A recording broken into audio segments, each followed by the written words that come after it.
सहनाववतु सहनौ भुनक्तु सह वीर्यं कर्वावहै तेजस्विनावधीतमस्तु मा विद्विषावहै।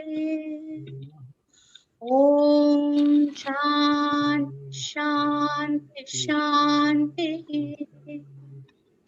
गुरुर्ब्रह्मा गुरुर्विष्णुः गुरुर्देवो महेश्वरः गुरुः साक्षात् परब्रह्म तस्मै श्री गुरवे नमः।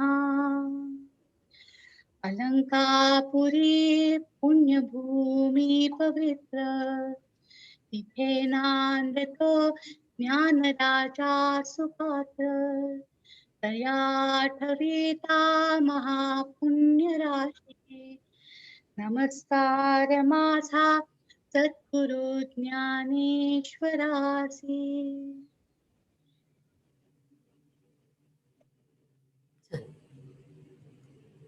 नमस्कार. आपण 5व्या अध्यायावर आहोत आणि श्लोक 3 पासून सुरू करणार आहोत. या अध्यायाचा विषयच कर्मसन्यास आहे आणि आपण मागच्या वेळी पाहिलं की ऍक्च्युअली कोणाला तरी गोश्वारा वाचायचं ना, ज्योत्स्ना? मला वाचायचं. वाचू? हो. ओके. गोश्वारा पर 5 जुलै. अध्याय 4 श्लोक 39 ते 42, ओव्या 87 ते 225, अध्याय 5 सारांश आणि अध्याय 5 श्लोक 1 ते 2, ओव्या 1 ते 18. श्रद्धावान, ज्ञानाला वाहिलेला, तत्पर, इंद्रियांवर ताबा असलेल्या जितेंद्रिय मनुष्याला ज्ञान प्राप्त होते. श्री ज्ञानेश्वर म्हणतात, जो विषयांना विटतो, जो कशाचीही इच्छा मनात येऊ देत नाही, जो कर्माचे कर्तृत्व आपल्याकडे घेत नाही, ज्याच्या ठायी पूर्ण श्रद्धा असते, अशा मनुष्याच्या अंतःकरणात ज्ञान स्थिर होते व तेथे शांतीचा अंकुर फुटतो. या आत्मज्ञानामुळे शांतीचा अमर्याद विस्तार होतो. मग जिकडे पाहाल तिकडे त्याला शांतीच दिसते. या उलट श्रद्धाहीन आणि संशयी मनुष्य नाश पावतो. संशयी मनुष्याला इहलोक परलोक काहीही साधत नाही आणि सुखही मिळत नाही. जेथे ज्ञानाचा अभाव असतो तेथेच संशय असतो. अज्ञानामुळे तो वाढतो व श्रद्धेचा मार्ग बंद पडतो. परंतु ज्ञानरूपी खड्ग हाती असेल तर या प्रबळ संशयाचा नाश करता येतो. मग मनावरील मळ निश्शेष नाहीसे होतात. शेवटी भगवंतांनी अर्जुनाला आपल्या अंतःकरणातील सर्व संशय टाकून पुन्हा युद्धास प्रवृत्त होण्यास सांगितले. या ठिकाणी अध्याय 4 संपतो. तत्पूर्वी माऊलींनी शांतरसाचे वर्णन केले आहे. त्यांनीच शांतरस ज्ञानेश्वरीत आणला. त्यात सखोल अर्थ भरलेला आहे. परतत्व, स्पर्श आहे, भक्तिभाव आहे, या सर्व अनुभवायच्या गोष्टी आहेत. त्याचे वर्णन करताना, महती सांगताना खूपच उपमा अलंकार वापरलेले आहेत. उदाहरणार्थ श्री ज्ञानेश्वर म्हणतात, या कथेच्या श्रवणाने कानांचे पारणे फिटेल, संसार दुःखाचे समूळ उच्चाटन होईल. जर मंत्रप्रयोगानेच शत्रूस ठार करता येईल तर कमरेस कट्यार व्यर्थ का बांधून ठेवावी. जर दुधाने व साखरेनेच रोग नाहीसा होईल तर कडुनिंबाचा रस पिण्याचे कारण काय. थोडक्यात मनाला न मारता, इंद्रियांना दुःख न देता नुसत्या ऐकण्यानेच मोक्ष मिळणार आहे. प्रसन्न मनाने हा गीतार्थ चांगला ऐका. आता अध्याय 5 सारांश तो निलिमाताईंनी समजावला. यात कर्मनिष्ठा, ज्ञाननिष्ठा यांचे वर्णन आहे. निष्कर्म्याबद्दल चर्चा आहे. भगवान सांगतात, कोणत्याही मार्गाने गेले तरी कर्म हे करावेच लागते. तसेच भक्ती मार्ग हा दोन्ही निष्ठांमध्ये अवलंबवावा लागतो. कर्ममार्ग हा सामान्य माणसांसाठी सुलभ आहे. त्यात निष्काम कर्मयोग साधून मोक्षापर्यंत पोहोचता येते. ज्ञानमार्गात शास्त्रांचा अभ्यास करावा लागतो. तसेच साधन चतुष्टय संपत्ती मिळवावी लागते. अंतःकरण शुद्धीसाठी गुरुवाक्य प्रमाण, अहंकार टाकणे वगैरे अनेक प्रकार अभ्यासावे लागतात. ज्ञानी माणसांना कर्मे बाधत नाहीत. गृहस्थाश्रमात राहून ज्ञानमार्ग साधता येतो, त्यासाठी वनात जाण्याची जरुरी नाही. उत्तम उदाहरण म्हणजे राजा जनक. संन्यासी गृहस्थाश्रमात राहून पण संन्यासी असू शकतो. संन्यासाचे 2 प्रकार आहेत, नित्य संन्यासी व कदाचित संन्यासी. अर्जुनाला युद्धाच्या बाबतीत कदाचित संन्यासी व्हावयाचे होते, कारण ह्या संन्यासात एखाद्या गोष्टीचा सोयीस्कररित्या त्याग करतात. शिवाय या अध्यायात ईश्वर रूपाचं तसेच ज्ञानीपुरुषाचे वर्णन आहे. शेवटच्या श्लोकात अष्टांग योगाची प्रस्तावना आहे. काही व्याख्या. निष्ठा म्हणजे जीवन पद्धती, कर्मनिष्ठा प्रवृत्तीची जीवन पद्धती, ज्ञाननिष्ठा निवृत्तीची जीवन पद्धती. 5व्या अध्यायाच्या सुरुवातीला अर्जुनाला प्रश्न पडला आहे. तो म्हणतो, हे कृष्णा, कर्माचा त्याग करावा आणि पुन्हा कर्माचे अनुष्ठान करावे असंही तू म्हणतोस. या दोहोंपैकी जे खरोखर श्रेयस्कर असेल ते एक मला निश्चित सांग. या ठिकाणी अर्जुनाची मनस्थिती फारच द्विधा झाली असून तो भगवंतास अगतिक होऊन विचारित आहे. भगवंता, ज्याचा शेवट शुद्ध असून ज्याचे फळ अचूक प्राप्त होते, ज्याचे अनुष्ठान सहजच सरळ आहे, तो सोयीचा मार्ग सांग. श्रीकृष्ण म्हणाले, कर्माचा त्याग आणि कर्माचे अनुष्ठान ही दोन्ही श्रेयाला, मोक्षाला कारणीभूत आहेत. पण या दोहोंपैकी कर्मत्यागापेक्षा कर्मयोगच जाणत्या नेणत्या सर्वात सुलभ श्रेयस्कर आहे. निष्काम कर्मयोग आचरण्याला सोपा आहे. जसे पाण्यातून तरून जायला नाव हे सुलभ साधन आहे, तसे भवसागरातून तरून जायला हा कर्मयोग साधन आहे. याने कर्माच्या संन्यासापासून मिळणाऱ्या फलाची प्राप्ती वाचून होते. अर्जुनाने जे मागितले ते त्याच्या बोलण्याने आनंदित होऊन श्रीकृष्णाने प्रसन्न होऊन त्याला दिले. झालं. छान छान सांगितलं. अगदी सगळं कव्हर केलं दुसऱ्या श्लोकापर्यंत. तर त्यांनी आता कृष्णाने सांगितलं तसं विषय कर्मसन्यास आहे. आणि अर्जुनाचा प्रश्न नेहमीप्रमाणे कुठलं मी घ्यायचं, कर्म का ज्ञान? तर मग त्याच्यामध्ये दुसऱ्या श्लोकामध्ये सांगितलं त्यांनी की दोन्ही चांगलं आहे, पण कर्मयोग आपल्यासाठी चांगला आहे. कारण याला ज्ञानयोगाला एक प्रकारची वेगळी माइंडसेट लागतं त्याला. तर आणि आता याच्या पुढे जेव्हा जेव्हा सांख्य शब्द येईल तेव्हा त्यांना ज्ञानी संन्यासी असं म्हणायचंय. तर ते एवढं लक्षात घ्यायचं. तर वाचायला सुरुवात करूया. स्वाती आली आहे का? स्वाती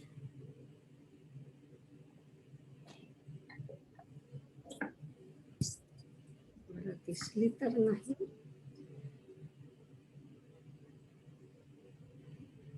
मला एवढे दिसत आहेत पण त्याच्यात स्वाती नाही दिसत.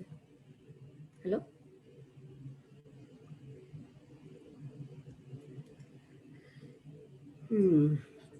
दुसरं कोणाकडे वाचायला लागेल? मी वाचू शकतो. नीलिमाताई, मी वाचू शकतो. Thank you thank you. मग तुला पुढचं पण वाचायचंय 8 ते 11 ना?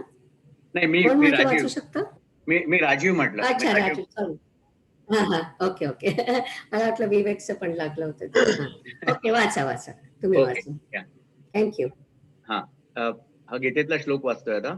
ज्ञेयस्स नित्य संन्यासी यो न द्वेष्टि न कांक्षति निर्द्वंद्वो हि महाबाहो सुखम बंधात प्रमुच्यते.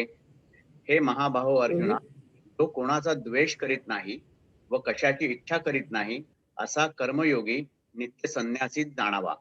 रागद्वेषादी बंधरहित असलेला तो बंधापासून सहज अनायासाने मुक्त होतो. तरी आता श्लोक ओव्यांचा अर्थ.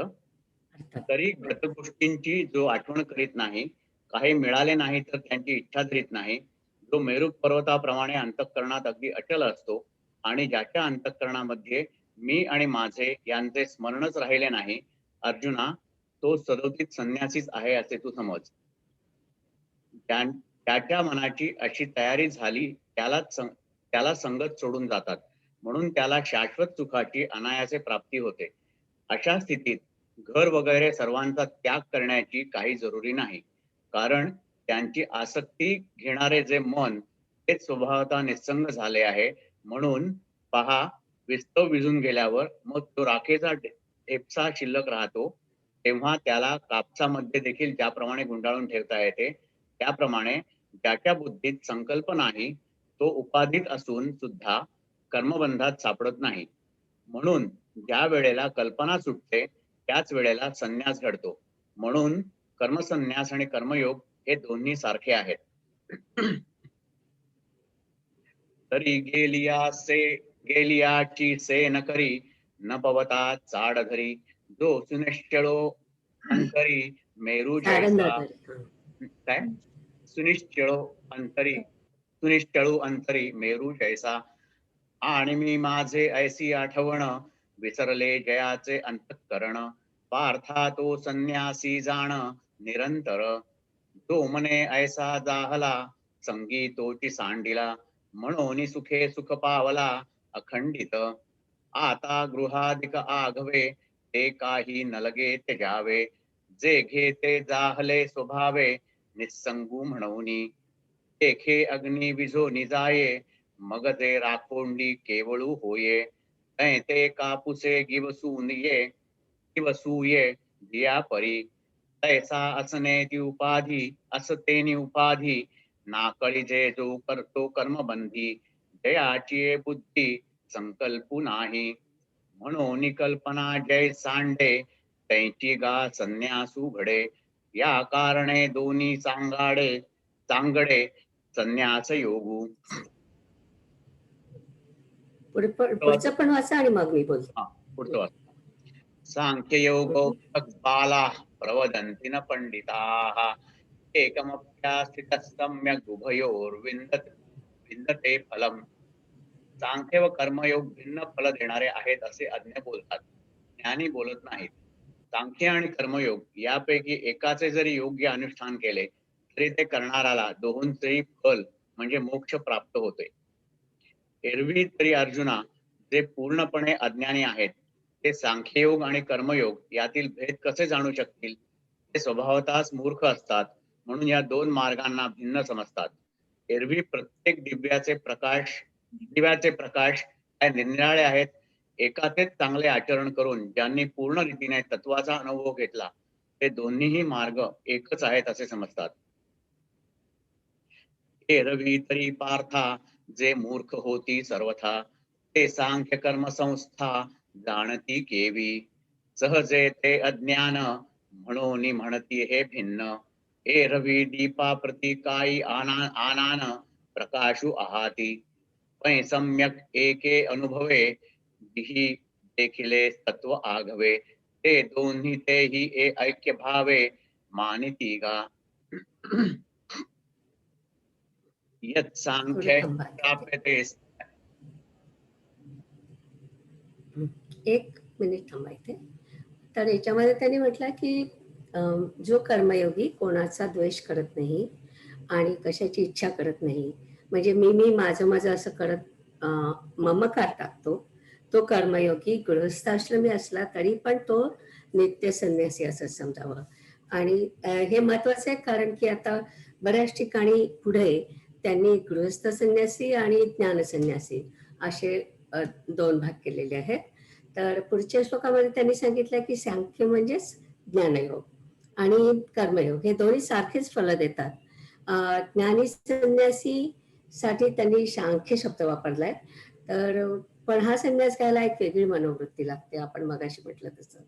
आणि भक्तियोग हा जेव्हा पूजा अर्चासाठी वापरला जातो तेव्हा तो कर्मयोगात येतो.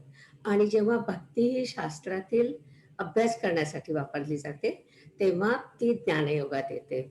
आणि याच्या डिटेल्स आपल्याला 12व्या अध्यायामध्ये येणार आहेत. पुन्हा वेदामध्ये सामान्य माणसाने कर्मयोगच अनुसरावा असं सुचवलं आहे. आणि आता या पुढच्या श्लोकामध्ये कर्मयोगी म्हणजे कोणत्या निष्ठेचा, ज्ञाननिष्ठेचा की कर्मनिष्ठेचा हे काही सांगितलेलं नाही. आणि त्याचं स्पष्टीकरण गीतेत इतर ठिकाणी आहे. ते असं की ज्ञान संन्यासालाही त्याची कर्मे निष्कामपणानेच करावी लागतात. म्हणजे समजा त्याच्या वासना अडकल्या तर तो संन्यासी कसा होईल? म्हणजे कोणत्याही मार्गाने गेलं तरी तुम्हाला निष्काम कर्म हे करावंच लागतं. दोघांचं कर्म वेगळं आहे हे, पण दोघांची फल जे त्यांना मिळणार आहे मोक्ष ते एकच आहे. दोघांची वृत्ती अध्यात्माकडे पाहिजे. आणि कर्मसन्यासी म्हणजे गृहस्थ असणारा जो संन्यासी वृत्तीचा आहे त्याचा मार्ग मगाशी ज्योत्स्ना म्हटली तसं प्रवृत्तीचा, आणि ज्ञानसन्यासाचा मार्ग निवृत्तीचा आहे. गृहस्थ संन्यासी हा समाजात राहतो आणि त्याला समाजाकडून सुरक्षितता मिळते, आणि पण जबाबदाऱ्या पण असतात घरातल्या, बंधनं असतात. ज्ञानसन्यासाला या दोन्ही गोष्टी नसतात. आणि पुढच्या श्लोकामध्ये ज्ञानसन्यासी कोणता आणि कर्मसन्यासी कोणता हे जरा गोंधळात टाकणार आहे. तर उदाहरणार्थ 7व्या श्लोकामध्ये ज्ञानसन्यासाबद्दल बोलतात की कर्मसन्यासाबद्दल हे कळत नाही आपल्याला. तर फक्त या अध्यायात एक ट्रिक वापरायची की जिथे तिथे योगयुक्त हा शब्द वापरला आहे तिथे योगयुक्त म्हणजे कर्मयोगयुक्त म्हणजे कर्मसन्यासी असं समजायचं. अर्थात हे काही माझं डोकं नाही, माझ्या आचार्यांनी शिकवलं होतं.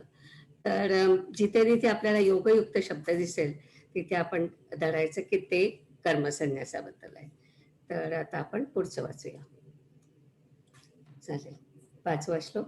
यत् सांख्ये प्राप्यते स्थानं तद्योगैरपगम्यते एकं सांख्ये च योगै च यः पश्यति स पश्यति.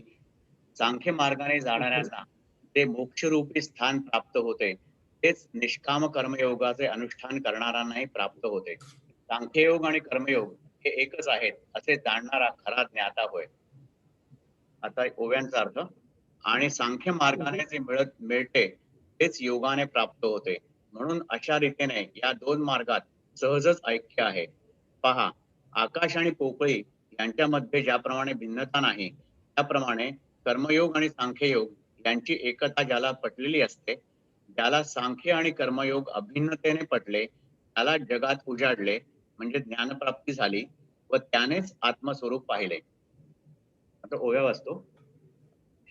आणि सांखी जे पाविजे तेची योगी गमिजे, म्हणून ऐक्यता दोहिते सहजे येता या परी. देखे आकाशा आणि अवकाशा भेदू नाही जैसा, तैसे ऐक्य योग संन्यासा ओळखे जो. तयासीची जगी पाहिले आपण पे तेणेची देखिले, जया सांख्य योग जाणवले भेदे मिळ. श्लोक वाचतो आता 6वा. संन्यासस्तु महाबाहो धूमयोगतः योगयुक्तो मुनिर्ब्रह्म नचिरेणाधिगच्छति. श्लोकाचा. हे महाबाहो, पण कर्मयोगा वाचून कर्मसन्यासाची प्राप्ती होणे दुष्कर आहे. निष्काम कर्मयोग युक्त मुनीला ब्रह्माची प्राप्ती लवकर होते. ओव्यांचा अर्थ. अर्जुना, तो निष्काम कर्म करण्याच्या हातोटीच्या रस्त्याने मोक्षरूप पर्वतावर चढतो, तो परमानंद रूपी शिखर त्वरेने गाठतो. याहून दुसरा ज्याच्या हातून कर्मयोगाचे अनुष्ठान होत नाही तो व्यर्थच संन्यासाच्या छंदात पडतो. मला वाटते ते फंदात पाहिजे.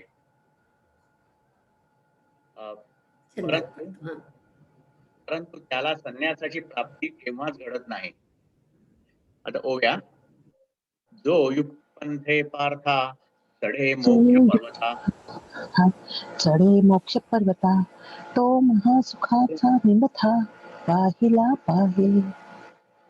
म्हणून असते काहीतरी नीटवर आपली सगळेजण. जो युक्त पंथे पार्था चढे मोक्ष पर्वता तो महासुखाचा निमथा वहिला पावे. केरा योग स्थिती जया सांडे तो वायाची गाहव्यासी पडे. परिप्राप्ती कही न घडे संन्यासाची. पुढचं मी वाचायचं की? 7वा श्लोक वाचायचा आहे, पण एक मिनिट तिथे थांबा. तर आता 7 पासून श्लोक 11 पर्यंत आपल्याला गृहस्थाने कर्मसन्यासी म्हणजे कर्मसन्यासी व्यक्तीने मोक्षाप्रत कसे जावं हे सांगितलंय. आणि या दृष्टीने 7वा श्लोक आपल्यासाठी महत्वाचा आहे. तर तुम्ही आधी 7वा श्लोक वाचा, मग मी त्याच्याबद्दल बोलते. पण 7 ते 12 पर्यंत सगळं गृहस्थ कर्मसन्यासी त्याच्याबद्दलच आहे. जाऊया पुढे. श्लोक 7वा. सातवा वाचा. योगयुक्तो विशुद्धात्मा विजितात्मा जितेंद्रियः सर्वभूतात्मभूतात्मा कुर्वन्नपि न लिप्यते. अर्थ श्लोकाचा. निष्काम कर्मयोगाच्या ठिकाणी रत असलेला शुद्ध चित्त, जितेंद्रिय, जितदेह व ज्याचा आत्मा सर्व भूतांच्या ठिकाणी असणारा जो आत्मा त्याच्याशी एकरूप झाला आहे, असा मनुष्य कर्म करीत असला तरी त्यापासून अलिप्त असतो. तर ओव्यांचा अर्थ. हम्म. ज्याने भ्रमापासून म्हणजे विषयापासून हिरावून घेतलेले आपले मन गुरु उपदेशाने स्वच्छ करून आत्मस्वरूपात मुरवून ठेवले, त्याप्रमाणे समुद्रात मीठ पडले नाही तोपर्यंत ते वेगळे अल्प दिसते. मग ज्यावेळी समुद्राशी त्याचा संयोग होतो त्यावेळी ते समुद्रा एवढे होते. त्याप्रमाणे संकल्पापासून दूर केल्यामुळे ज्याचे चित्त चिद्रूप झाले, तो परिच्छन्न दिसला तरी त्याने तिन्ही लोक व्यापले आहेत असे समज. आता कर्ता कर्म कार्य हा त्रिपुटीचा व्यवहार स्वभावतःच त्याच्या ठिकाणी बंद पडतो आणि यावर त्याने सर्व कर्म जरी केले तरी तो तत्वतः त्याचा करता होत नाही. तर ओव्या. जेणे भ्रांतीपासून हिरतले गुरुवाक्ये मन धुतले, मग आत्मस्वरूपी घातले हारवनिया. जैसे समुद्री लवण न पडे तव वेगळे अल्प आवडे, मग होय सिंधूची एवढे मिळे तेव्हा. तैसे संकल्पोनी काढिले जयाचे मनती चैतन्य जाहले, तेणे एक देशीये परिव्यापले लोकत्रय. आता करता कर्म करावे हे कुंठले तया स्वभावे, आणि करी जरी आघवे तरी अकर्ता तो. तर आता हा श्लोक महत्वाचा मी अशासाठी म्हटलं की गृहस्थाश्रमात राहून कर्मसन्यासी व्हायचं म्हणजे काय हे सगळं याच्यात सांगितलंय. तर त्याच्यासाठी काय काय करावं लागतं आपण गीतेतला श्लोक बघूया. तर त्याच्यामध्ये पहिल्यांदा म्हटलंय की योगयुक्त म्हणजे कर्मयोगी, आपण ते आधी पाहिलं होतं. बघा, गृहस्थाश्रम सगळ्यात अवघड आहे असं म्हटलं जातं, कारण या आश्रमात तुम्हाला चारही पुरुषार्थ साधायचे असतात. म्हणजे धर्म अर्थ काम मोक्ष आपण जे म्हणतो त्याच्यामधलं काम आणि अर्थ हे पुरुषार्थ कुटुंबासाठी करावे लागतात, आणि ते करताना धर्म मार्गाने म्हणजे रायचेच वेने करायचे असतात, म्हणजे धर्म पण त्याच्यात आला. आणि त्याच वेळी स्वतःच्या आध्यात्मिक प्रगतीकडे लक्ष द्यायचं, म्हणजे धर्म अर्थ काम मोक्ष चारही पुरुषार्थ त्याला बघावे लागतात. आणि ते करताना स्वतःच्या देहाला धरून सुद्धा कुठल्याही गोष्टीला चिकटायचं नाही. तर आता या श्लोकात दिलेला आपण पायऱ्या पाहू. पहिलं म्हटलंय की जितेंद्रिय, पहिलं म्हटलंय विशुद्ध आत्मा, राईट. तर त्याच्यामध्ये माऊलीने सांगितलंय की गुरुपदेशाने अंतःकरण शुद्धी करायची, आणि मग त्याच्यासाठी काही मेडिटेशन्स असतात. तर हळूहळू संकल्पापासून दूर जायचं. संकल्प म्हणजे जिथे आपल्या इच्छा निर्माण होतात ते, कॉम्प्लिमेंट नाही. तर संकल्पापासून आपल्याला दूर जायचं. जसं मागच्या 1-2 वेळा आपण म्हटलं की इदम शरीरम अशा वृत्तीने वागायचं, की मग आपला कर्तेपणा आपोआपच होतं. जर का म्हटलं की हा देह माझा देह म्हटलं नाही, हा देह म्हटलं तर या देहाने काय केलं ते सगळं आपल्याला चिकट असं नाही ना, म्हणजे हळूहळू ते आपोआप बाजूला होत जातं. आणि शिवाय ईश्वरार्पण बुद्धीने आपण काम करतो, त्यामुळे कर्ते पण चिकटायचं कमी होतं. आणि तो जो कर्मसन्यासी होणार आहे तो पापापासून अलिप्त होतो. तर फक्त कायिक नाही, तर मानस आणि वाचिक कर्म ही याच भावनेने करायची, म्हणजे चित्त शुद्ध होतं. तर विजितात्मा म्हणजे मनावर ताबा, आणि जितेंद्रिय म्हणजे इंद्रियांवर ताबा. तर मनावर पण ताबा पाहिजे आणि सगळ्या इंद्रियांवर पण ताबा पाहिजे असं त्यांनी म्हटलंय. योगयुक्त विशुद्धात्मा विजितात्मा जितेंद्रिय. तर या सगळ्या गोष्टी केल्या म्हणजे त्या गृहस्थ असणाऱ्या कर्म मार्गाने जाणाऱ्या संन्याशाला ज्ञानप्राप्तीसाठी जे अधिकारित्व लागतं, म्हणजे जी योग्यता लागते ती त्याला मिळते. म्हणजे ह्या एवढ्या गोष्टी केल्यानंतर तो आणि ज्ञानयोगी एका लेवलला येतात. अर्थात ज्ञानयोगीला हे सगळं फ्री नाही आहे, ते आपण पुढच्या श्लोकांमध्ये पाहणार आहोत. तर ह्या लेवलला आल्यानंतर मग सर्वभूतात्मा सर्व भूतांमध्ये असणाऱ्या आत्म्याशी एकरूप झालेला कर्म करीत असला तरी त्यापासून अलिप्त असतो.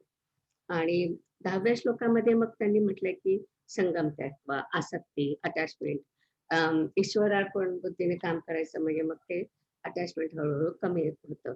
तर एक आणखी महत्वाचं की कर्मयोगी म्हणजे भक्त असतोच, कारण ईश्वरार्पण बुद्धीने काम करायचंय. मग ईश्वरावरच विश्वास नसेल तर कसं काय ईश्वरार्पण बुद्धीने काम करणार आहे.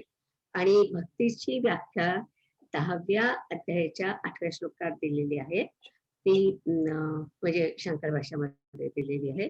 तर भक्तीची व्याख्या अशी केली आहे त्यांनी की भक्ती म्हणजे प्रेम, आदर आणि कृतज्ञता या 3 गोष्टी एकत्र असल्या की ती भक्ती झाली. आणि मग भक्तीचं स्वरूप शांती असं होतं, आपोआप होतं. तर पुढे म्हणजे मी जसं म्हटलं 7 ते 12 म्हणून त्याचं पूर्ण कव्हर करते आणि मग आपण सगळे श्लोक वाचूया. बरं, नाही तर हळूहळू जाऊया तसेच. आता 8व्या श्लोकापासून राहील. 8वा कोण चालेल, मी वाचतंय? चालू करतो. हा. तर पहिल्या श्लोकातला शेवटचा शब्द खूपच कठीण वाटतोय, तर कदाचित तुमची मदत पहिल्या लागेल मला. श्लोकातलं म्हणजे नैव 8व्या श्लोकातला. ओके, हा. मी तुम्हाला तो फोडून सांगते. पश्चन, शृण्वन, अ. स्पर्शन, जिघ्रन, नंतर काय नंतर शृणंच अस्मन् गच्छन् शृण्वन. ओके, ठीक आहे, मी सुरुवात करतो पहिली. हा, नाही मग संध्या सांगणार आहे कसं म्हणायचं. नैव किंचित करोमीति युक्तो मान्ये तत्त्ववित्. पश्यन् शृण्वन् स्पृश जिघ्रन् संध्या सांगतेस हा शब्द. शंगच्छन् स्पवन त्याच्यामध्ये काय आहे की श्वसन. सगळे नैव एक किंचित् करोमीति युक्तो मन्येत तत्त्ववित् पश्यन् शृण्वन् स्पृशन् जिघ्रन् स्वश्नन् गच्छन् स्वपन् श्वसन्. थँक्यू. 8वा झालाय. 9वा आठवा. ते तोडून सांग. प्रश्न शृण्वन् स्पर्शन जिघ्रन् पश्यन् शृण्वन् स्पृशन् जिघ्रन् अश्वन् गच्छन् स्पृशन् स्वपन् जिघ्नन् श्वसन्. स्वपन श्वसन. हा. Okay, thank you. 9वा वाचू का तुम्ही वाचते? नवा पण हा. सोडून सांगते. प्रलपन, विसृजन, गृह्णन, उन्मिशन, निमिषण अपि ही पहिली ओळ आहे. आणि इंद्रियाणी प्रलपन, विसृजन. ओके. प्रलपन, विसृजन, गृह्णन, पुढे. उन्मिषण, निमिषण अपि इंद्रियाणी इंद्रियार्थेषु वर्तन्त इति धारयन्. चालेल, मी वाचायला सुरुवात करतो कारण खूपच कठीण जाते मला. चालेल. सॉरी बट नाही, हा जरा अवघडच आहे. ओके. पाहत असता, ऐकत असता, स्पर्श करीत असता, वास घेत असता, खात असता, चालत असता, झोप घेत असता, श्वास घेत असता, बोलत असता, देत असता, घेत असता, डोळ्यांच्या पापण्यांची उघडझाप करीत असता, विषयांच्या ठिकाणी इंद्रियांची प्रवृत्ती असते. असे लक्ष आणून खरे स्वरूप जाणणाऱ्या तत्वविद कर्मयोग्याने मी काही करत नाही असे लक्षात ठेवावे. कारण अर्जुना, त्याच्या ठिकाणी मी देह अशी आठवणच नसते. तर मग कर्तेपणा कुठचा? तो कर्तेपणा तेथे राहील काय? सांग. याप्रमाणे शरीराचा त्याग केल्याशिवाय अव्यक्त परमात्म्याचे सर्व गुण त्या कर्मयोगाच्या ठिकाणी स्पष्टपणे यायला 8:30 होतील तिला. ओके. स्पष्टपणे अनुभवास येतात. एरवी तेही इतर लोकांप्रमाणे शरीरात असून सर्व व्यवहार करीत असताना दिसतो. तो देखील इतर लोकांसारखा डोळ्यांनी पाहतो, कानांनी ऐकत असतो. परंतु आश्चर्य पहा की तो त्या व्यवहाराने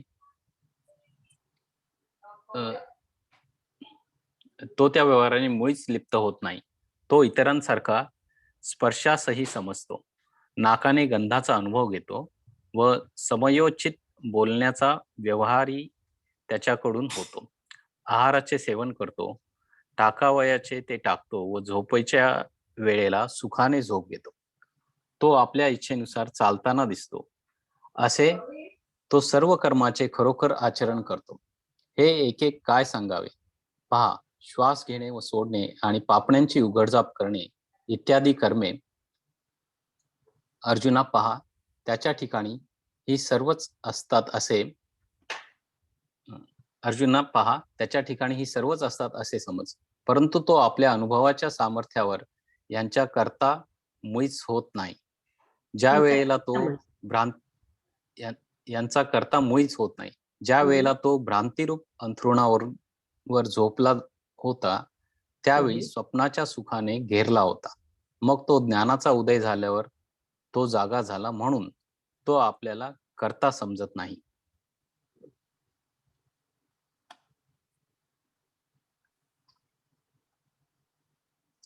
जे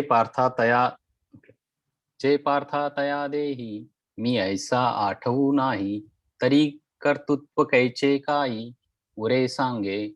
ऐसे तनु त्यागे वीण अमृताचे गुण दिसती संपूर्ण योगयुक्ता एरवी आणि कांचे परी, तोही एक शरीरी अशेषी ही व्यापारी वर्ततू दिसे. तोही नेत्री पाहे श्रवणी ऐकतू आहे, परितयांचा सर्वथा नोहे नवल देखे. स्पर्शाशी तरी जाणे परिमळू सेवी घ्राणे, अवसरो चित बोलणे तयाही आथी. आहारांतो स्वीकारी त्या जावे ते परिहारी, निद्रेचिया अवसरी निदिये सुख. आपलेनी इच्छावशे तोही गा चालतू दिसे, पै सकळ कर्म ऐसे रहाटे किरी. हे सांगो कै ऐकेक देखे श्वासो श्वासाधिक, आणि निमिषोन्मिष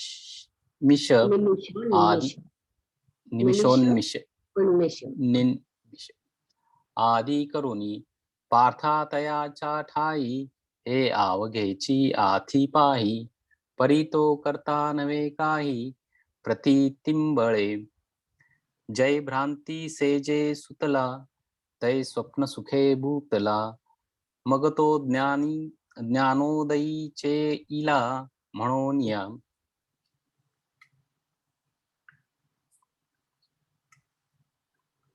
ब्रह्मण्यादाय कर्माणि संगम तत्वा करोति यः, लिप्यते न स पापेन पद्मपत्रमिवांभसा. जो ब्रह्माच्या ठिकाणी कर्मे अर्पण करून फलाची आसक्ती टाकून कर्मे करतो, तो कमलपत्र जसे पाण्यापासून अलिप्त असते तसा पापापासून अलिप्त असतो. आता चैतन्याच्या आश्रयाने सर्वेंद्रियाच्या वृत्ती आपापल्या विषयांकडे धाव घेत असतात. दिव्याच्या उजेडावर ज्याप्रमाणे घरातील व्यवहार चालतात, त्याचप्रमाणे ज्ञानाच्या प्रकाशात योगयुक्तांची सर्व कर्मे देहात चालतात. ज्याप्रमाणे कमलाचे पान पाण्यात असून पाण्याने लिप्त होत नाही, त्याप्रमाणे तो सर्व कर्मे करतो, परंतु धर्माधर्म रूप कर्मबंधने आकळता जात नाही.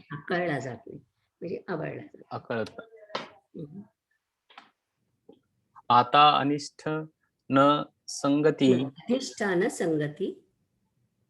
अधिष्ठान संगती आशेषाही इंद्रियवृत्ती आपुलालिया अर्थी वर्तत आहती. दीपाचे प्रकाशे गृहींचे व्यापार जैसे, देही कर्मजात तैसे योगयुक्ता. तो कर्मे करी सकळे परी कर्म बंधा नाकळे. जैसे न सिंपे जळी जळे पद्मपत्र. कायेन मनसा बुद्ध्या कैवल्ये रिपिंद्रिये रपि. योगिनः कर्म कुर्वन्ति संगम त्याक्त्वा मा शुद्धये तत्वात्म शुद्धये. तदात्मा शुद्धये नाही, संगम संगम त्यक्त्वात्मक शुद्धये. तत्वात्मक शुद्धये. कर्मयोगी केवळ शरीराने, केवळ मनाने, केवळ बुद्धीने आणि केवळ इंद्रियांनी फलासक्ती टाकून कर्म करतात, म्हणून त्यांची चित्त शुद्धी असते. ते अहंकार विरहित कर्म करतात, म्हणून ते कर्म करीत असूनही शुद्ध असतात. पहा, जे कर्म बुद्धीला समजण्याच्या पूर्वी व मनात विचार उद्भवण्याच्या अगोदर होते, त्या कर्मांच्या व्यवहाराला कायिक व्यवहार म्हणतात. हे स्पष्ट पाहिजे असेल तर ऐक. ज्याप्रमाणे तान्ह्या मुलाची हालचाल असते, त्याप्रमाणे योगी केवळ शरीरानेच कर्मे करतात. ते 5 भूतांचे बनलेले शरीर ज्या वेळेला झोपलेले असते, त्यावेळेला ज्याप्रमाणे एकटे मनच स्वप्नात व्यवहार करते. अर्जुना, एक आश्चर्य पहा. या वासनेचा विस्तार केवढा आहे. ती देहाला जागा होऊ देत नाही, पण सुख दुःखाचा भोग भोगविते. अरे, इंद्रियांना ज्याचा पत्ता नसतो, असे जे कर्म उत्पन्न होते, त्यास केवळ मानसिक कर्म म्हणतात. योगी तेही कर्म करतात, पण ते त्या कर्माने बांधले जात नाहीत, कारण त्यांनी अहंकाराची संगती टाकलेली असते. आता ज्याप्रमाणे भूत संचार झाल्यामुळे क्रिया नाही, चित्त भ्रमिष्ट होते. आता ज्याप्रमाणे भूत संचार झाल्यामुळे चित्त भ्रमिष्ट होते, मग त्या माणसाच्या इंद्रियांच्या क्रिया अमेळ दिसतात. त्यास रूप तर नसते, हाक मारलेले ऐकू येते, तो तोंडाने शब्दांचा उच्चारही करतो, परंतु हे सर्व केल्याची त्यास जाणीव नसते. हे राहू दे. तो प्रयोजना वाचून जे जे काही करतो, ते सर्व केवळ इंद्रियांचे कर्म आहे असे समज. पण श्रीकृष्ण अर्जुनाला म्हणाले, सर्व ठिकाणी जाणण्याचे जे काम आहे, ते खरोखर बुद्धीचे आहे असे ओळख. ते कर्मयोगी बुद्धीपुढे करून मनपूर्वक कर्मे करतात, पण ते नैष्कर्म्य स्थितीस प्राप्त झालेल्या पुरुषांपेक्षाही मुक्त दिसतात, कारण त्यांच्यामध्ये बुद्धीपासून देहापर्यंत कोठेही अहंकाराचे स्मरणच नसते. म्हणून अशा कर्मांचे आचरण करीत असताही ते शुद्धच असतात असे समज. अर्जुना, कर्तेपणाचा अहंकार टाकून केलेले जे कर्म, तेच नैष्कर्म्य होय. ही गुरुकडून कळणारी मर्माची गोष्ट प्राप्त पुरुष समजतात. आता माझ्या बोलण्यातील शांतरसाचा पूर मर्यादा सोडून उचंबळत आहे, कारण बोलण्याच्या पलीकडील गोष्टीचे व्याख्यान करता आले. ज्यांच्या इंद्रियांविषयीचा पराधीनपणा चांगल्या तऱ्हेने नाहीसा झाला आहे, त्यांनाच हे ऐकण्याची योग्यता आहे. या ज्ञानेश्वर महाराज यांचे बोलण्यावर संत श्रोते म्हणतात. हे विषयांतर करणे पुरे. कथेचा संबंध सोडू नकोस, कारण तसे करण्याने श्लोकांच्या संगतीचा बिघड होईल. जे मनाने आकलन करणे कठीण आहे, घासाघीस केली तरी बुद्धीला जे प्राप्त होत नाही, ते देवाच्या अनुकूलतेने तुला सांगता आले. जे स्वभावतः शब्दाच्या पलीकडचे आहे, ते बोलण्यात जर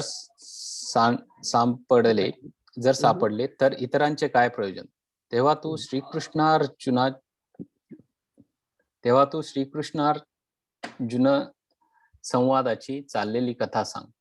श्रोत्यांची अशी ही अतिशय उत्कंठा जाणून निवृत्तीनाथांचे शिष्य ज्ञानेश्वर महाराज म्हणतात, कृष्ण आणि अर्जुन या दोघात झालेले संभाषण एवढा वेळ ऐकले, ते लक्षात घेऊन पुढचे ऐका.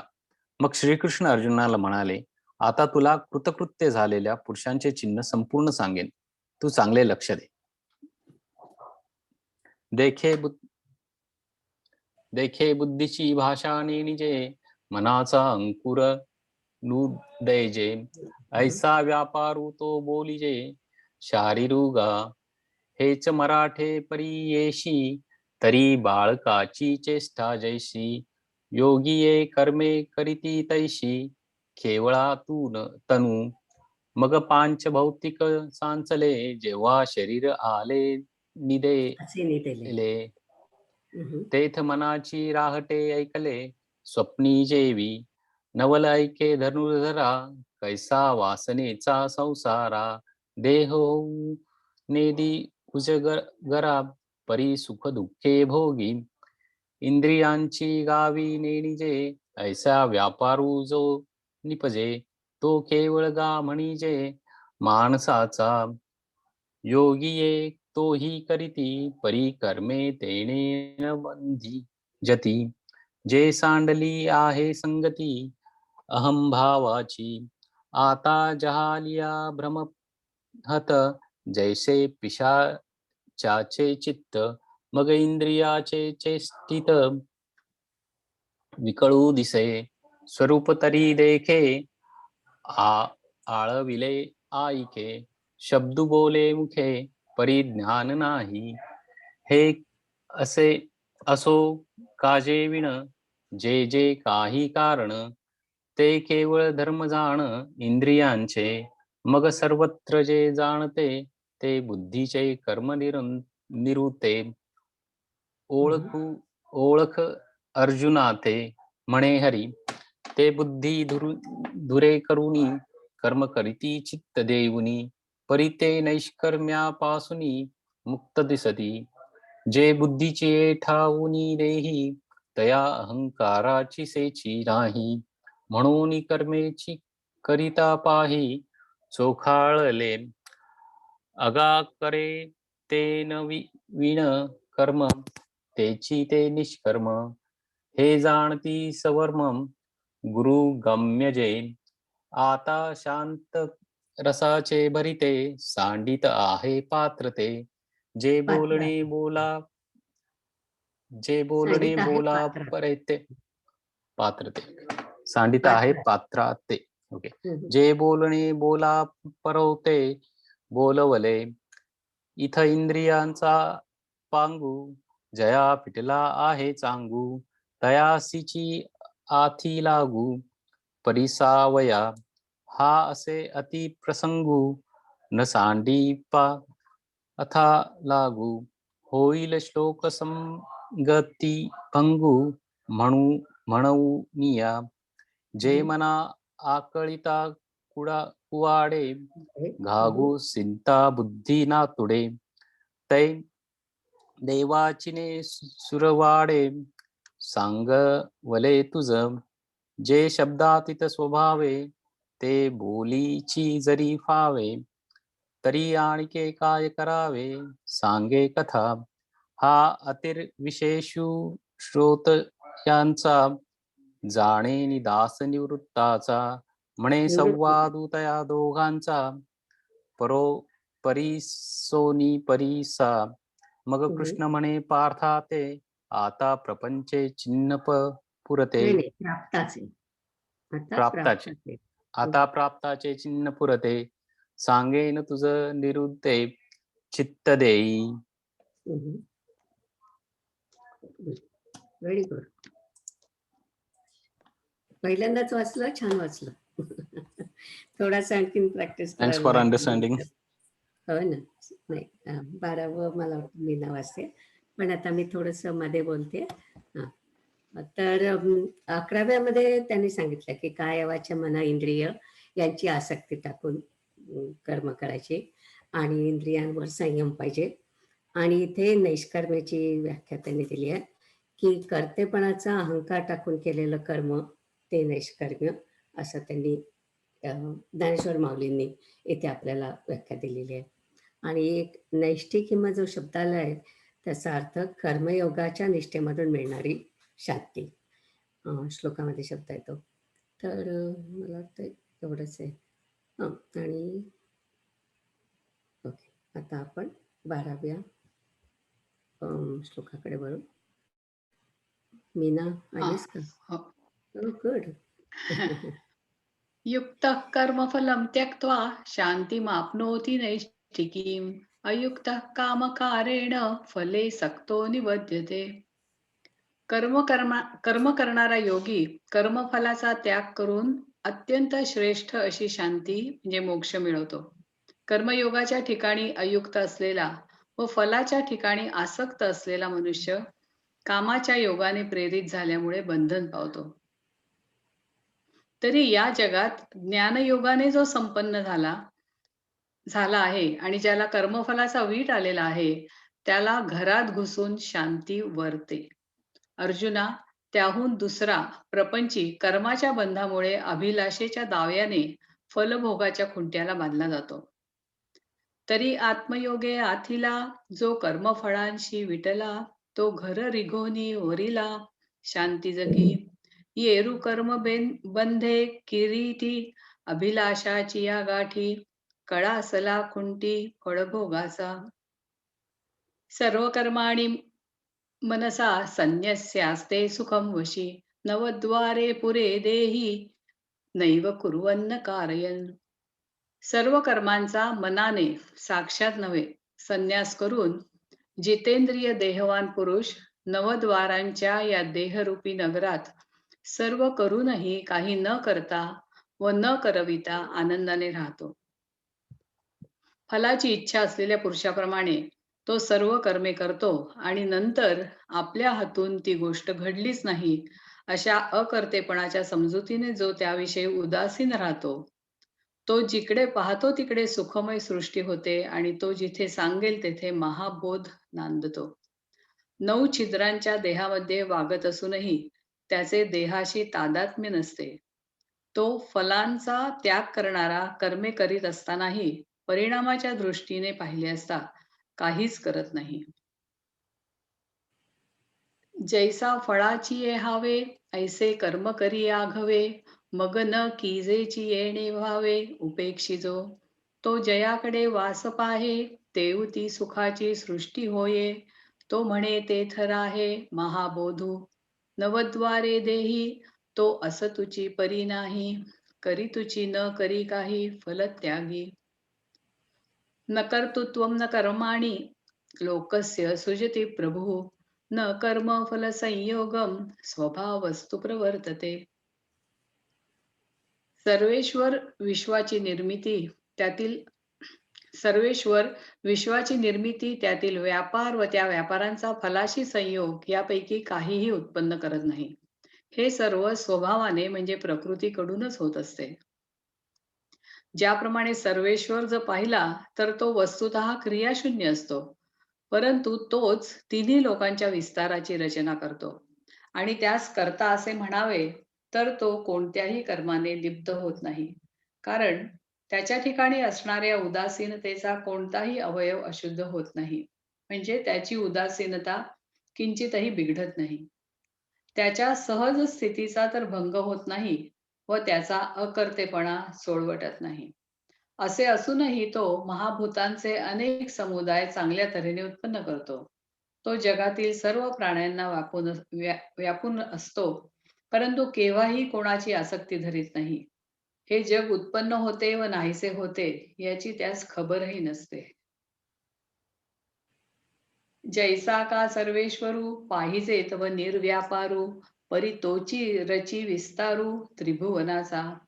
आणि करता ऐसे म्हणिपे तरी कवणे कर्मी न शिंपे, जे हातू पावो न लिंपे उदास वृत्तीचा. योग निद्रा तरी न मोडे अकर्तेपणा सळू न पडे, परी महाभूतांचे दळवाडे उभारी भले. जगाचा जीवी आहे परी कवणाचा कही नोहे, जगची हे होय जाये तो शुद्धीही नेणे. 15वा वाचू ना? एक मिनिट थांबते. या. तर आता आपल्याला माहितच आहे की आत्मा काहीच करत नाही, पण मग दुसरं कोण करतं सगळं? तर प्रकृती करते. आणि प्रकृतीमुळे सगळ्या गोष्टी घडतात असं म्हटलं जातं. पण प्रकृती कोणी निर्माण केली? शेवटी ब्रह्मानेच निर्माण केली. म्हणजे ज्ञानेश्वर महाराजांनी एका ठिकाणी जसं म्हटलंय की आपण म्हणतो राजाने नगर बसवलं, पण राजा फिजिकली काय करत नाही, राजा सगळ्यांकडून करून घेतो. तसं आज हा ब्रह्म त्याने प्रकृती निर्माण केली आणि प्रकृतीने बाकी सगळं प्रकृतीच्या साह्याने बाकी सगळं निर्माण झालेलं आहे. म्हणून सर्वेश्वर जो आहे तो काहीच करत नाही, पण प्रकृतीमुळे सगळ्या गोष्टी घडत असतात. म्हणून त्याचं कर्तृत्व जे असतं ते प्रकृतीकडे जातं, ब्रह्माकडे जात नाही असं सांगितलं.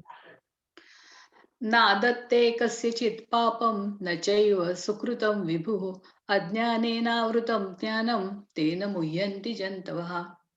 ईश्वर कोणाचे पाप घेत नाही आणि पुण्यही घेत नाही. अज्ञानाने ज्ञान आच्छादिलेले आहे म्हणून प्राणी मोह पावतात, म्हणजे ईश्वरच सर्व करता आहे असे समजतात. प्राणी मात्रांकडून होणारी संपूर्ण पापपुण्ये ही त्याच्या अगदी जवळ असून तो त्यांना जाणत नाही. फार काय तो त्यांचा साक्षीही होऊन राहत नाही, तर मग दुसरी गोष्ट कशाला बोलावयास पाहिजे. सगुण स्वरूपाच्या संगतीने तो सगुण होऊन क्रीडा करतो, परंतु त्या समर्थाच्या निर्गुणपणाला मलिनपणा येत नाही.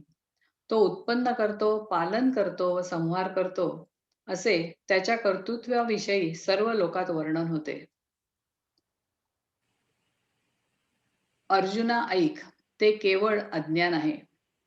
पाप पुण्ये अशेषे पासीची असतून देखे आणि साक्षीही होऊन ठके येरी गोठी कायसी पै मूर्तीचे निमेळे तो मूर्तची होऊन खेळे परी अमूर्तपण न मिळे दादुल याचे तो सृजी पाळी संहारी ऐसे बोलती जे चराचरी ते अज्ञानगा अवधारी पंडू कुमरा. ज्ञानेन तू तदज्ञानं येषा नाशितमात्मनः तेषामादित्यवज्ञानं प्रकाशयति तत्परम्. मीनाताई एक मिनिट आपल्याला इथे थांबायचं होतं आज. संग्राम बोलतोय मी. हो हो कारण नाही, पण उद्याला आपण वेळ निलिमाताई 18 घेणार होत्या. हा आपण 18 पर्यंत जाऊया म्हटलं. हो आणि चालेल. अजून आहे वेळ, 7:52 झाले. जाऊया 18 पर्यंत. ओके.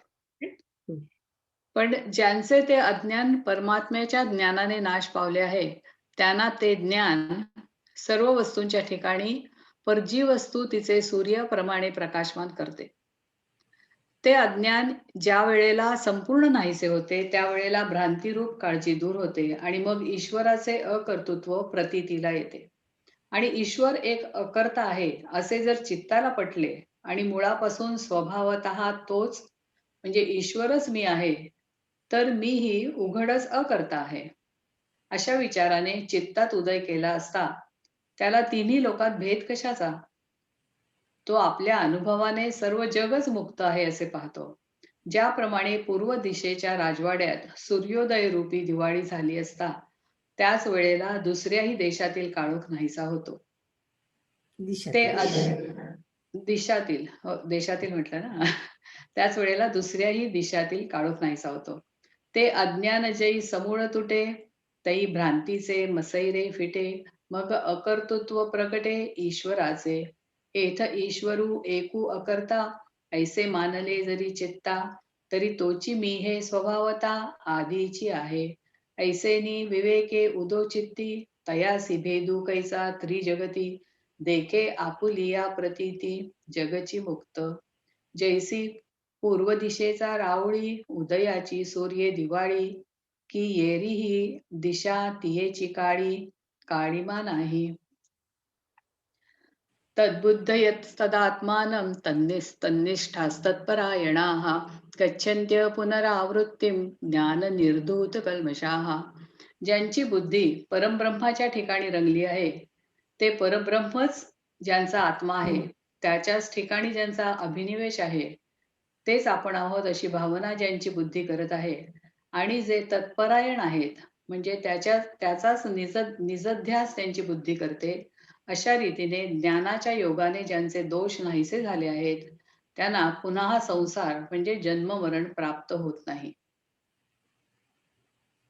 आत्मज्ञानासंबंधी त्याच्या बुद्धीचा निश्चय झाला म्हणजे साधक आपणच आपल्याला ब्रह्मरूप मानू लागतो आणि आपली वृत्ती पूर्ण ब्रह्माकार ठेवून तो रात्रंदिवस त्याच अनुसंधानात असतो. असे चांगले व्यापक ज्ञान ज्यांच्या हृदयाचा शोध करीत आले म्हणजे ज्यांना प्राप्त झाले, त्यांची जी समता दृष्टी होते तिचे शब्दांनी विशेष काय वर्णन करू.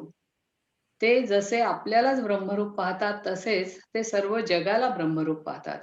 हे येथे सांगण्यात काय मोठे आश्चर्य आहे. परंतु ज्याप्रमाणे दैव हे लीलेने देखील केव्हाच दैन्य पाहत नाही किंवा विचार हा ज्याप्रमाणे भ्रांतीला जाणत नाही किंवा अंधकाराचा प्रकाश ज्याप्रमाणे सूर्याला स्वप्नातही दिसत नाही किंवा अमृताचे कानावर मृत्यूची वार्ताही येत नाही. हे राहू दे. उष्णता कशी असते हे ज्याप्रमाणे चंद्राला आठवूनही लक्षात येणार नाही, त्याप्रमाणे ते ज्ञानी लोक प्राण्यांच्या ठिकाणी भेदाला जाणत नाहीत. बुद्धी निश्चये आत्मज्ञान ब्रह्मरूप भावी आपणा आपण ब्रह्मनिष्ठा राखे पूर्ण तत्परायण अहर्निशी ऐसे व्यापक ज्ञान भले जयाची या हृदयाते दिवसित आले तयाची समता दृष्टी बोले विशेषू काही एक आपण पेची पाजैसे ते देखती विश्व तैसे हे बोलणे कायसे नवलू येथ परी दैव जैसे कवतिके काहीची दैन्य न देखे का विवेकू हा नोळखे भ्रांती ते जेवी ना तरी अंधकाराची वाणी जैसा सूर्यो न देखे स्वप्नी अमृत नायके कानी मृत्यू कथा हे असो संतापू कैसा चंद्रू न स्मरे जैसा भूती भेदो नेणती तैसा ज्ञानी येते. एक मिनिट थांबा इथे. हा. हा.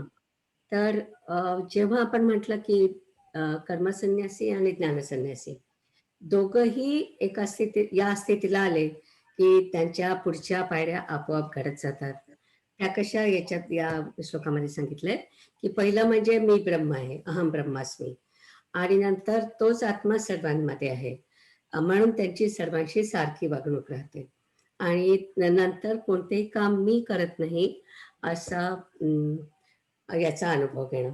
तर दोन प्रकारचं आपण म्हटलं ना आत्मज्ञान असतं की एक म्हणजे अहम ब्रह्मास्मी आणि मग ईश्वरच सर्वभूतानां, सगळीकडे ईश्वरच आहे अशी जी हे असते. तर ती जी अवस्था आहे ती याच्यामध्ये फार सुंदर त्यांनी वर्णन केलेली आहे की आपल्यासारखंच ते सगळं विश्व बघतात. ओके. आणि मला अधिकारित्व मिळालंय वगैरे असं त्याचं काही गाजावाजा करत नाही. ओके. आणि काय म्हणणार ते बरं. ओके. आणि आता 18वा घेऊ शकतोय का आपण, कारण 18व्याच्या नंतर मला ती गोष्ट सांगायची आहे. तर ठीक आहे, आपण पुढच्या वेळी करूया. 8 वाजलेत. आपण इथे एक मिनिट मी विचार करते. खरं तर 2 का 3च ओव्या आहेत. ओके, चला 18व्या करूया आणि मग बघू कसा वेळ राहतो ते. विद्या विनय संपन्ने ब्राह्मणे कवी हस्तिनी शुनिच्वैव शपाके च पंडिताः समदर्शिनः. विद्या व विनय यांनी युक्त असा ब्राह्मण गाय, हत्ती तसेच कुत्रा आणि चांडाळ या सर्वांच्या ठिकाणी त्या ज्ञानी पुरुषाची दृष्टी सारखीच असते. मग त्याच्या ठिकाणी हे चिलट आणि हा हत्ती किंवा हा चांडाळ आणि हा ब्राह्मण किंवा हा आपला मुलगा आणि हा पलीकडे असलेला परका हा भेद कुठून उरणार? अथवा ही गाय आणि हे कुत्रे अथवा एक थोर आणि एक नीच हे कोठले? हे राहू दे. जागा असलेल्याला स्वप्न कुठून पडणार? जर अहंकार उरलेला असेल तर भेदाची प्रतीती होईल. तो अहंकार तर अगोदरच सर्व नाहीसा झाला. आता भेदभाव कुठला? मग हा मशकू हा गजू की हा श्वपचू हा द्विजू पैल इतरू हा आत्मजू हे उरेल के ना तरी हे धेनू हे श्वान एक गुरु एक हीन हे असो कैसे स्वप्न जागतया एथ भेदू तरी की देखावा जरी अहंभाव उरला हो आवा तो आधीची नाही आघवा आता विषम काही. छान, गुड. आपण आता पसायदान म्हणू आणि नंतर या श्लोकाबद्दल मी बोलते, कारण ज्यांना जायचं आहे त्यांना जाता येईल. बेसिकली याच्यात म्हणतात की सगळ्या प्राण्यांमध्ये सारखीच वृत्ती असायला पाहिजे आणि त्याच्या दृष्टीने आदिशंकराचार्यांचा स्वतःचा जो अनुभव आहे त्याच्याबद्दल मी ती मनीषा पंचकाची गोष्ट सांगणार आहे. तर आपण आधी पसायदान म्हणूया, आपलं सेशन संपवूया आणि मग मी गोष्ट सांगते. चालेल? ओके. संध्या? नाही सॉरी, काय म्हणतेस? मी म्हणणार होते बरोबर 8च वाजलेत. होईल का गोष्ट आधी? बरं, आधी करूया, चालेल. काय 10 मिनिटात होईल मला वाटतं. ओके, चालेल. तर शंकराचार्य, आदिशंकराचार्य तुम्हाला माहिती आहे की अगदी 8 वर्षाचे असतानाच आपले गुरु गोविंदपाद यांच्याकडे गेले आणि तेथे भयंकर ब्रिलियंट हा मुलगा, आणि त्यांनी 4 वर्षामध्ये म्हणजे 12व्या वर्षापर्यंत सगळे वेद शिकलेत ते, आणि सगळं जेवढे काय प्रकरण ग्रंथ होते तेवढं सगळं शिकले, तेव्हा जे काय उपलब्ध होते. अर्थात बरेच प्रकरण ग्रंथ त्यांनी स्वतःच लिहिलेले आहेत, त्यामुळे तर पण जेव्हा जे काय ग्रंथ होते त्या सगळ्याचा त्यांनी 4 वर्षात अभ्यास केला. आणि त्याच्यानंतर 12 वर्षाच्या वयापासून 16 वर्षाच्या वयापर्यंत त्यांनी एक अगदी महत्वाचं काम केलं. ते म्हणजे गोविंदपादांना एका गुहेत पानावर लिहिलेल्या वेदांचा ओरिजिनल साठा असा सापडलेला होता, आणि ते सगळं ते सॉर्ट आउट करत होते, ती पानं, आणि त्याच्यामधून म्हणजे ओरिजिनल उपनिषद ते बघत होते, आणि त्याच्यावरती भाष्य लिहिण्याचं काम करायचं होतं. तर त्याच्यावर महत्वाच्या आपण अशासाठी म्हणतो की 10 किंवा 11 उपनिषदांवर शंकराचार्यांनी तेव्हा भाष्य लिहिले, आणि शिवाय गीतेवरती भाष्य लिहिलं. तर ही सगळी भाष्य लिहिण्याचं काम त्यांनी 4 वर्षात संपवलं. म्हणजे वयाच्या 16व्या वर्षी त्यांचं एवढं मोठं काम झालेलं होतं. आणि त्याच्यानंतर त्यांना लक्षात आलं की आपल्या त्यावेळेच्या भारतामध्ये कर्मकांडांचं खूप अवडंबर माजलं होतं, आणि वैष्णव, शैव, शाक्त, मुरुका आणि सूर्याची उपासना करणारे असे प्रत्येक जण स्वतःचं वर्चस्व सिद्ध करण्यासाठी धडपडत होता, आणि जातीयाचे स्तोम अगदी पराकोटीला पोचलेलं होतं. अर्थात ते काही नवल नाही, दरवेळीच तेच असतं. आणि त्यामुळे खालच्या जातीचे लोक बुद्ध धर्माकडे वळत होते, आणि चारवाकासारखे पंथ मूर्तीपूजेची टर उडवत होते, आणि वैदिक धर्मातला फोलपणा सिद्ध करत होते. तर खरं म्हणजे अर्थ आणि काम हे दोनच पुरुषार्थ आहेत, पुनर्जन्म वगैरे असं काही नाही आहे, अशी एका पंथाची भूमिका होती. अशा प्रकारे वैदिक धर्माचं एक असं हिडीस रूप समाजामध्ये दिसत होतं. तर शंकराचार्यांच्या ते लक्षात आलं, आणि त्या सर्वांना तोंड देण्यासाठी 16व्या वर्षी ते प्रवासाला निघाले. तर तिथून गोविंदपादांच्या आश्रमातून जे निघाले ते त्यांनी भारतभर प्रवास केला, आणि प्रत्येक ठिकाणी विद्वानांशी, वेगवेगळ्या पंथाच्या विद्वानांशी चर्चा करून, त्यांच्याशी वाद घालून ब्रह्म एकच आहे आणि वेदातला हा जो महत्वाचा संदेश आहे तोचा संदेशाचा प्रसार करीत ते भारतभर हिंडले. आणि ते करत असताना ह्याच्यातलं गीतेतलं जे मुख्य तत्व आहे की सर्व प्राणी मात्रात एकच ईश्वर आहे, आणि जाती या जन्माने नसून गुणानुरूप आहे, असं ते महत्व सगळ्यांना पटवून देत होते. आणि त्यांनी बौद्धिक धर्माला एकत्र आणण्यासाठी 4 कोपऱ्यात 4 मठ स्थापन केले. आपल्याला माहिती आहे की पूर्वेला गोवर्धन मठ आहे, पश्चिमेला शारदा मठ, उत्तरेला ज्योतिर्मठ, आणि दक्षिणेला शृंगेरी मठ. तर असे 4 मठ त्यांनी तयार केले, आणि सामान्य माणसाला असणारे सामान्य प्रश्न, उदाहरणार्थ आपले अधिकृत धर्मग्रंथ कोणते, तर त्याचं उत्तर तुम्ही आजही भारतात विचारलं तर सगळ्यांना देता येत नाही. तर प्रस्थानत्रयी, वेद, गीता आणि ब्रह्मसूत्र. मग कर्मकांडामधला तत्वज्ञान काय आहे, अशा प्रकारचं जे साध्या साध्या प्रश्नांची उत्तरं त्या मठांमधून मिळू शकले, आणि त्यामुळे वैदिक धर्माला एक प्रकारचं फॉर्मॅट आला, आणि जो काही आपला मूळ धर्म आहे ते सगळं समोर आलं. तर अशा प्रकारचा प्रवास करत असताना ते एकदा वाराणसीला गेले, आणि आपल्या शिष्यांबरोबर गंगेत स्नान करून ते देवासाठी कमंडलूमध्ये पाणी घेऊन घाटवर चढत होते. रस्ता अगदी अरुंद होता. तर त्या रस्त्यात, आता इथे जो शब्द आलाय ना त्याच्यावरून मी म्हणते, श्वपाके म्हणजे ऍक्च्युली कुत्र्याचं मीठ खाणारं असं, आणि पण चांडाळाला असं म्हणायचे की श्वपाक म्हणून. तर तो चांडाळ एक उभा होता. चांडाळाचं मुख्य काम असतं की स्मशानातले लाकडं रचायचे आणि जमवायचे असं. तर तो आणि त्याचा कुत्रा उभे होते. तर शंकराचार्य, तर त्यांना धक्का लागला शंकराचार्यांना, तर ते काही न बोलता पुन्हा खाली गेले, पुन्हा आंघोळ केली, आणि पुन्हा वर आलं. असे 3दा झाले. तर त्याच्यानंतर ते त्याला म्हणाले, गच्छ गच्छ. तर तो चांडाळ हसला आणि म्हणाला, अन्नमयात अन्नमय अथवा चैतन्यमय चैतन्यात यतीवर दूरी कर्तुम वांछसी किम ब्रूहि गच्छ गच्छति. म्हणजे हे यतिवरा, तुझं शरीर म्हणजे अन्नमय कोश आहे, माझं शरीर म्हणजे अन्नमय कोश आहे. तुझा आत्मा आणि माझा आत्मा दोन्ही ब्रह्मरूप आहेत. मग तू कशापासून काय दूर करायला सांगतोयस? तर त्याच्यानंतर आत्मा आणखीन एक श्लोक आहे, तर तो मी स्किप करते आणि त्याचा अर्थ सांगते की आत्मा तर निस्तरंग म्हणजे एकही तरंग असू नये असा पाण्यासारखा स्थिर आहे. तो सहज आनंद आहे आणि तो अवबोध म्हणजे चैतन्याचा सागर आहे. आणि जो सागर म्हणजे ब्रह्म सगळीकडे भरून उरला आहे, त्यात ब्राह्मणाचा आत्मा आणि चांडाळाचा आत्मा असा भेद तुला कसा झाला, असं त्या चांडाळाने शंकराचार्यांना विचारलं. आणि ते माझ्या कुठल्या भागाला जायला सांगतोयस? ब्रह्माचं प्रतिबिंब म्हणजे आपला आत्मा. जसं सूर्याचं प्रतिबिंब गंगेत पडलं काय किंवा झोपडपट्टीच्या नालीत पडलं काय, त्याचा विटाळ होतो का, असं त्याने विचारलं. आणि दुसरं त्याने म्हटलं की गंगेचं पाणी तुम्ही सोन्याच्या भांड्यात ठेवलं किंवा मातीच्या भांड्यात ठेवलं तरी गंगेचं पाणी हे शुद्धच राहतं ना. मग एक ब्राह्मण आणि एक चांडाळ असा भेद तू कसा करू शकतोस? कोणाला जायला सांगतोयस? त्यावेळी शंकराचार्यांना आपली चूक लक्षात आली आणि ते चांडाळाच्या पाया पडले. आणि त्यांनी जे पुढचे श्लोक म्हटले, 5 श्लोक म्हटले, ते म्हणजे मनीषा पंचक. तर मी त्याच्यातला एक श्लोक म्हणून दाखवते.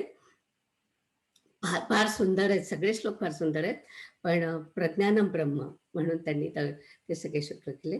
तर ब्रह्मैवाहमितं जगच्च सकलं चिन्मात्र विस्तारितं सर्वं चैतन्यविद्यया त्रिगुणया अशेषं मया कल्पितम् इत्थं यस्य दृढामतिः सुखतरे नित्ये परे निर्मले चांडालोस्तु सतु द्विजोस्तु गुरुरे तेषां मनीषा मम. तर प्रत्येक कडव्याच्या शेवटी तेषां मनीषा मम. मनीषा म्हणजे ऍक्च्युली दृढ विश्वास, दृढ निष्ठा असा अर्थ आहे संस्कृतमध्ये. तर त्यांनी म्हटलं की हे पूर्ण जग ब्रह्माचाच विस्तार आहे. मायेमुळे सत्व रज तम या गुणांमुळे आपल्याला हा भास होतो. मी म्हणजे हे शाश्वत ब्रह्म आहे हे ज्याला कळलं आहे, तो चांडाळ असो किंवा ब्राह्मण असो, तो माझा गुरु आहे, ही माझी दृढनिष्ठा आहे, मनीषा आहे. म्हणून ते चांडाळाला नमस्कार करतात. आणि प्रत्येक श्लोकामध्ये अशीच त्यांची कल्पना आहे की 3ऱ्या श्लोकामध्ये म्हटलंय जग हे नश्वर आहे, असं गुरुकडून शिकलेला ब्रह्म हे नित्य आहे यावर जो मन केंद्रित करतो, ते ब्रह्म म्हणजे तू आहेस हे गुरुकडून शिकलेला आणि ज्याचं मन निर्व्याज आहे, शांत आहे, फक्त आपले प्रारब्ध संपेपर्यंत आपला देह राहणार आहे याची ज्याला गुरुच्या शिकवण्यामुळे जाणीव आहे, असा जो तो चांडाळ असला तरी माझा गुरु आहे अशी माझी निष्ठा आहे. तर एक एक श्लोक ऐकण्यासारखा आहे आणि वाचण्यासारखं आहे. तर तुम्हाला जेव्हा केव्हा वेळ मिळेल तेव्हा जरूर वाचा. मला इथे तो शोभाके शब्द आल्यानंतर मला एकदम त्या मनीषा पंचकाची आठवण झाली आणि खरोखरच म्हणजे तेव्हा त्यांना त्यांची चूक कळली की आपण चांडाळाला बाजूला जायला सांगतोय आणि इकडे सगळ्या जगाला सांगतोय की आत्मा सगळीकडे एकच आहे. आणि मग तेव्हापासून त्यांनी सगळीकडे सांगायला सुरुवात केली की आपण या काही जाती केल्या त्या गुणानुसार असायला हव्या, जन्मानुसार असायला नको आणि सगळीकडे एकच ब्रह्म आहे, अशी त्या मनीषा पंचकाची गोष्ट आहे. निलिमाताई एक विचारू का? बोला. खूपच छान सांगितलं. एक विचारू का? विचारा. हा, चांडाळ म्हणजे शंकर होते ना प्रत्यक्ष, भगवान शंकर असं म्हणतात, पण तसं नाहीये गोष्टीमध्ये. नाहीये का? म्हणजे आपल्याकडे काय की जे ब्राह्मण लोकांना ते म्हणतात हो शंकराचार्यांची परीक्षा घ्यायला ते आले होते, पण तेव्हापासून शंकराचार्यांचा दृष्टिकोनच बदलला. ते किती महत्वाचं आहे.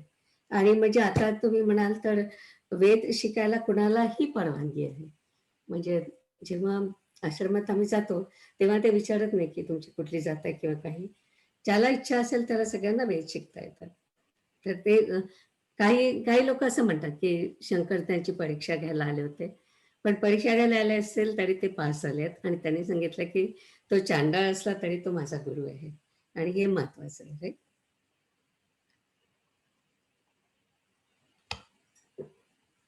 चला म्हणूया.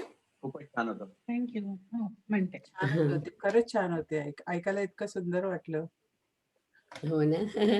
हो, मला फार आवडते ती गोष्ट. आणि ते मनीषा पंचक आपण कधीतरी बघूया. हो हो. पूर्ण पाची कडवी खूप छान आहे. रिमा, मला असं वाटतं तू याच्यावर एक पूर्ण सेशन घे मनीषा पंचक्कमवर. खरंच खूप छान आहे ते. हो. या नाही, छान आहे, खूपच सुंदर आहे. One of my favourite one. खूपच छान आहे. हो ना. या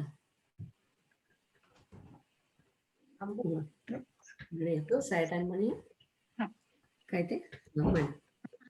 विश्वात्मके देवे येणे वाग्यज्ञे तोषावे तोषोनी मजत्यावे पसायता नहे.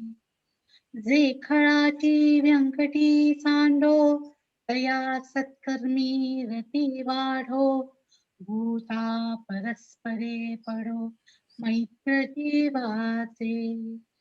दुरिताचे तिमिर जावो विश्वस्वधर्म सूर्ये पाहो. जो जे वांछील तो ते लाहो प्राणितात. वर्षत सकळ मंगळी ईश्वर निष्ठांची मांदियाळी. अनवरत भूमंडळी भेटतु भूता. चला कल्पतरूंचे आरव चेतना चिंतामणीचे गाव. बोलते जे अर्णव पियुषाचे. चंद्रमेजे अलांछन मार्तंडचे तापहीन. हे सर्वाही सदा सज्जन सोय रे होतु. किंबहुना सर्व सुखी पूर्ण होनी तिही लोकी. भजितो आदि पुरुषी अखंडित. आणि ग्रंथोपजीविये विशेषी लोकीये. दृष्टा विजये हुवावेची. येथ म्हणे श्री विश्वेश्वरावो होईल दान पसावो. येणे वरे ज्ञान देवो सुखिया झाता. ओम पूर्णमद पूर्णमिदं पूर्णात् पूर्णमुदच्यते. पूर्णस्य पूर्णमादाय पूर्णमेवावशिष्यते. ओम शांती शांती शांती.